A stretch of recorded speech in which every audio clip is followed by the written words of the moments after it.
안녕하세요. 책 읽는 보라입니다. 오늘은 치바이크의 책에 대하여 읽어드리겠습니다. 치바이크는 오스트리아의 시인이며 소설가입니다. 1881년에 태어나 1942년에 생을 마감하셨습니다. 나치 정권 밑에서 국외에 나가 진정한 독일의 양심을 견지한 작가로 세계주의를 지향한 유럽의 7대 현인의 한 사람으로서 칭송받고 있습니다. 소설보다도 유럽의 근대 대표 작가들에 대한 평론으로 알려져 있습니다. 그중 발자크 이론이 유명합니다. 츠바이크, 책에 대하여. 우리 인류의 모든 활동은 두 개의 발명에 의해서 움직이고 있다. 즉, 공간에서의 활동은 끝없이 회전하는 수레바퀴를 따라서 움직이고, 정신의 활동은 글씨에 의존하고 있다. 언제, 어디서, 누가 먼저 만들었는지는 알 수 없으나, 처음으로 수레바퀴를 만든 그 무명의 발명가는 나라와 나라, 민족과 민족 사이에 가로놓인 거리를 극복하는 수단을 가르쳤다. 삽시간에 연락이 가능하게 했다. 화물을 운반하고 여행을 해서 견문을 넓힐 수가 있게 되었다. 각 나라마다 단독으로 사는 게 아니고 전 세계와 관계를 맺고 살아가게 되었다. 그리고 수레바퀴는 온갖 형태로 기술적인 발달을 했다. 기관차 밑에서 돌고 있는 바퀴, 자동차를 전진시키는 바퀴, 프로펠러 속에서 진동하는 수레바퀴는 공간의 중력마저도 극복했다. 그와 마찬가지로 글씨는 책으로 발달했다. 한 장짜리 문서로부터 두루마리가 되고 몇백 장씩 앞뒤로 인쇄를 해서 압축된 형태가 나왔다. 한 사람 한 사람이 자기 경험 속에 갇혀있는 상태가 타파되기 시작한 것이다. 책이 나온 덕택으로 자기 눈으로만 보는 시야의 한계를 벗어나 모든 과거와 현재, 인류 전체의 모든 사유와 정감을 전해받을 수가 있게 되었다. 그런데 지금에 와서는 지극히 평범한 일상생활이 되었기 때문에 여간 특별한 순간이 아니고서는 새삼스레 감사의 마음으로 책이라는 물건의 성질을 생각해 보는 일이 없다. 누구나 초등학교 1학년 때부터 자기 옆에 책을 가지고 있다.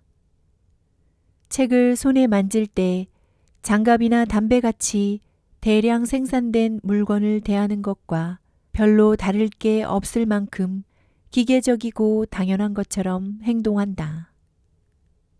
책이라는 것이 우리 생활에 미치는 마술적인 작용을 생각하면 저절로 머리가 수그러질 노릇이지만 기차를 탈 때마다 수레바퀴의 오랜 역사를 돌이켜보지 않는 것과 마찬가지로 책을 만질 때마다 책의 은혜를 느끼지는 않는다. 그러나 어떤 순간에 특별한 자극으로 새삼스러운 감명을 받을 때가 있다. 그 당시 나는 26세였다. 이미 몇 권인가 책을 써낸 경험도 있었으므로 책이라는 물건의 성질을 잘 알고 있었다. 어떤 사람의 머리에 떠오른 사념이 여러 단계를 거쳐서 책이라는 네모 반듯한 인쇄물로 만들어지는 과정. 몇백, 몇천 부씩 헐한 정가를 붙여서 상점에 전시가 되고 있는 사실. 어느 책이나 외모는 다소 대동소이하게 생겼지만 그 내용은 천차만별이라는 사실.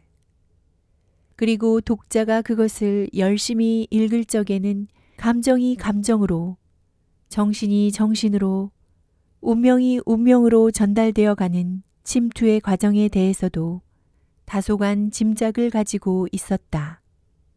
그러면서도 책의 마력이라는 것을 철저하게 깨달은 일은 아직도 없었던 것이다. 그때 나는 배를 타고 지중해 바다를 제노아에서 나폴리로, 나폴리에서 튜니스로 여행을 하고 있었다. 배는 이탈리아 배였다. 나는 젊은 승무원 한 사람과 친밀한 사이가 되었다.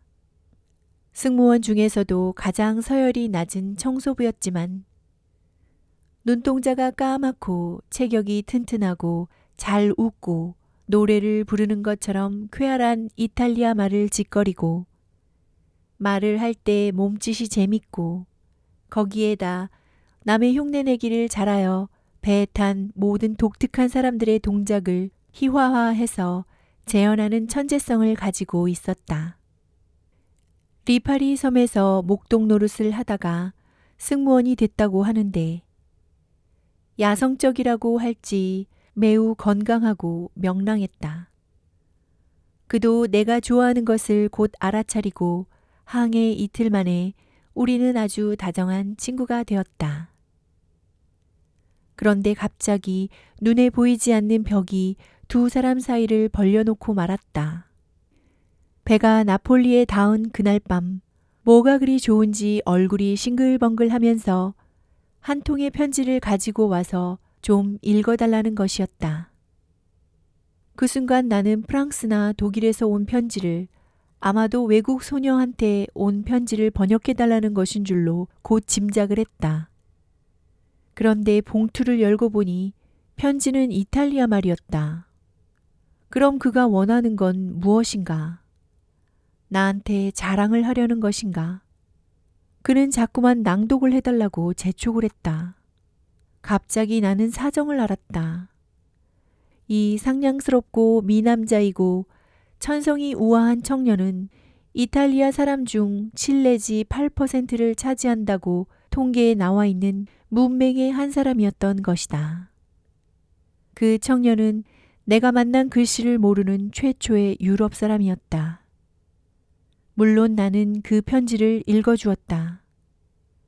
모든 나라에서 모든 말로 젊은 여자가 젊은 남자에게 보내는 그런 편지였다. 내가 낭독하는 동안 그의 얼굴은 한마디도 빠뜨리지 않으려고 긴장하고 있었다. 나는 2번 읽어주었다. 천천히 또렷또렷하게. 이야기는 이것뿐이다. 하지만 나는 커다란 놀라움에 금할 수가 없었다. 처음 만난 문맹자, 그게 유럽 사람이고 더군다나 이 배 안에서 승무원이나 승객을 통틀어서 가장 상냥스러운 사람인 줄로 믿은 청년이 나는 갑판에 나가 밤하늘을 우러러보면서 머리가 어지러웠다. 글씨에서 차단되어 있는 사람의 머리 상태가 어떤 것인지 그 머리에는 세계가 어떻게 비치고 있는지 짐작을 할 수가 없었다. 그리고 나의 기억에 들어있는 역사, 지리, 감정, 지식, 상상, 그 거의 대부분이 책에서 얻어진 것이었음을 새삼스럽게 깨닫지 않을 수 없었다. 여기까지 치바이크의 책에 대하여 였습니다. 함께 해주셔서 감사합니다. 책 읽는 보라였습니다. 오늘도 행복하세요.